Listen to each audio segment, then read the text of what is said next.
Baik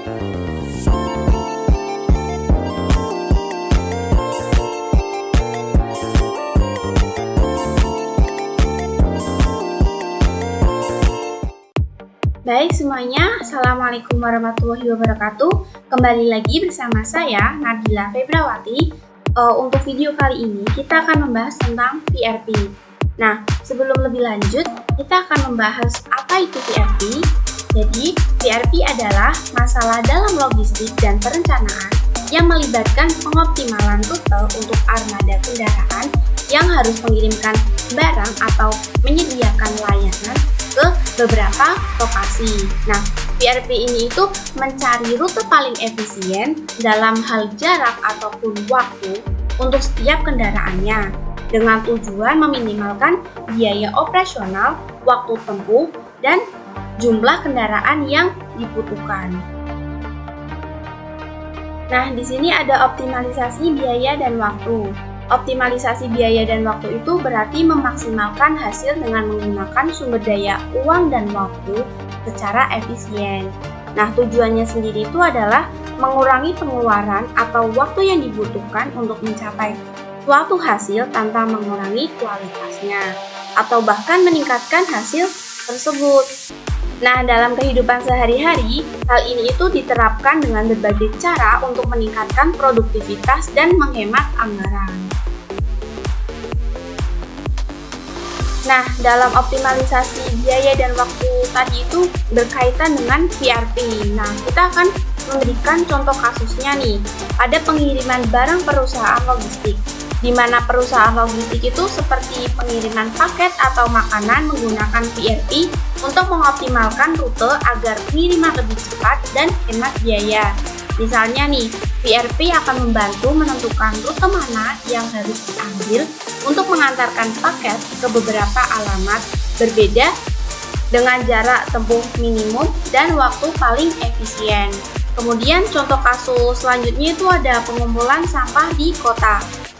Pemerintah kota dapat menggunakan PRP untuk merencanakan rute pengumpulan sampah sehingga kendaraan pengumpulan sampahnya itu hanya mengambil rute-rute tertentu yang menghindari kemacetan dan mengoptimalkan rute dengan volume sampah yang tinggi. Nah, pada permasalahan kali ini itu tersedia kendaraan sebanyak 3 truk di mana kapasitas maksimalnya itu 100 barang. Dan di sini kita udah terdapat tabel di mana pelanggan A itu permintaan barangnya 50 dengan lokasi 2,3. Nah, selanjutnya kita bisa lihat pada tabel yang sudah tertera. Nah, untuk kali ini syaratnya di mana depot berada pada lokasi 0,0. Nah, setiap kendaraannya itu harus memulai dan berakhir di depot, serta harus memastikan bahwa jumlah barang yang diangkut itu tidak melebihi kapasitas kendaraan. Nah, pada permasalahan tadi, kita menemukan beberapa metode algoritma untuk menyelesaikan PRP tersebut. Nah, kita di sini akan membandingkan beberapa algoritma yang sudah ditentukan. Di sini ada algoritma Nash-Bohm, di mana algoritma ini itu memiliki titik terdekat berikutnya dari titik yang sedang dikunjungi dan mengulangi proses ini sampai semua pelanggan itu dikunjungi. Meskipun sederhana, algoritma ini kadang-kadang menghasilkan solusi suboptimal. Nah, perbandingan algoritma selanjutnya itu ada algoritma simulated annealing, di mana algoritma ini itu berusaha mencari solusi optimal global dengan melakukan pencarian acak dan menurunkan temperatur seiring waktu. Nah, metode ini tuh mencegah terjebak pada solusi optimal lokal, namun memerlukan waktu perhitungan yang lebih lama. Nah, kemudian perbandingan selanjutnya itu ada algoritma genetik algorithm, di mana algoritma ini itu menggunakan proses seleksi alam yang meniru evolusi biologis. Solusi yang lebih baik dipertahankan, sementara solusi yang lebih buruk itu dihilangkan. Nah, ini tuh memungkinkan pencarian solusi yang optimal melalui mutasi dan kombinasi. Nah, selanjutnya ada ant colony optimization, di mana algoritma ini tuh meniru pelaku semut yang mencari makanan. Nah, menggunakan metode pheromone untuk menentukan jalur yang lebih pendek. Algoritma ini itu efektif untuk VRP, tetapi memerlukan banyak perhitungan. Nah, pada perbandingan metode tadi, untuk permasalahan kali ini kita akan menggunakan metode Nash-Neighbon, di mana di sini ada beberapa alasan mengapa kita harus menggunakan metode Nash-Neighbon.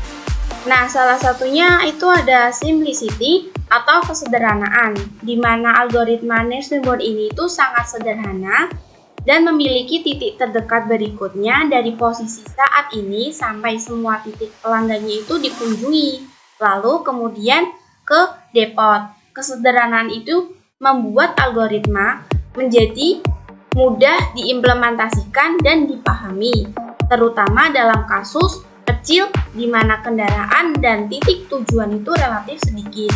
Kemudian ada efisiensi waktu, di mana Nash-Bound ini itu tidak memerlukan waktu komputasi yang besar karena tidak menguji semua kemungkinan rutenya, melainkan mencari solusi suboptimal yang tetap cukup efisien untuk kasus dengan batasan kapasitas seperti ini. Nah, ini itu berbeda dari algoritma kompleks lainnya yang membutuhkan waktu komputasi lebih lama. Kemudian ada kecocokan untuk kapasitas itu terbatas. Nah, maksudnya itu apa sih? Nah, dalam kasus VRP ini itu setiap kendaraan itu memiliki kapasitas tertentu yang harus dioptimalkan. Dengan algoritma Nash-Bound ini itu kita bisa mengatur rute dengan mempertimbangkan kapasitasnya masing-masing kendaraan sambil tetap mengunjungi pelanggan terdekat, sehingga lebih mudah untuk memastikan kapasitas tidak terlampaui. Nah, alasan selanjutnya itu karena menyelesaikan masalah dengan batasan rute singkat, di mana algoritma ini itu cenderung menghasilkan rute pendek secara lokal karena setiap titik berikutnya adalah yang terdekat. Meskipun mungkin bukan solusi global optimal ya, hal ini itu sering cukup baik dalam kasus di mana jarak ini itu pendek antar titik yang diinginkan, meskipun tidak perlu rute optimal global. Nah, alasan selanjutnya itu karena solusi yang cukup optimal untuk skala kecil medium. Nah, dalam VRP dengan skala kecil hingga menengah, seperti contoh kasus ini nih, 3 truk dengan 8 pelanggan, di mana algoritma Nash-Bound ini itu memberikan solusi yang mendekat optimal tanpa perlu menggunakan algoritma yang lebih kompleks gitu, seperti genetic algorithm atau simulated annealing yang bisa berlebihan. Nah, ini adalah hasil penyelesaian dengan menggunakan metode Nash-Neighbon, di mana depotnya itu 0,0. Dengan truk 1 kita akan mengangkat pelanggan A, B, dan F. Dan truk 2 itu kita mengangkat dari C di titik ini, kemudian ke E, dan selanjutnya kembali ke depot awal yaitu 0,0. Selanjutnya di truk 3 itu kita mengangkut dari titik 0 ya di sini, kemudian ke titik D, selanjutnya ke G, dan kembali ke depot awal. Nah, kesimpulannya pada metode Nash-Neighbon ini solusi cepat dan sederhana, namun cenderung memberikan hasil yang kurang optimal untuk VRP yang kompleks. Maksudnya yang kompleks itu jumlah datanya itu lebih banyak gitu. Nah, untuk permasalahan kali ini itu kan kita cuma memiliki data sedikit gitu ya, jadi kita masih bisa menggunakan metode Nash-Neighbon. Kemudian Nash-Neighbon ini itu cocok untuk kasus di mana kebutuhan perhitungan cepat dan solusinya itu tidak perlu sangat optimal. Tetapi pada masalah yang lebih kompleks, pendekatan lain yang mempertimbangkan konteks global cenderung menghasilkan rute yang lebih efisien. Mungkin itu saja video kali ini dari saya, kurang lebihnya mohon maaf. Wassalamualaikum warahmatullahi wabarakatuh.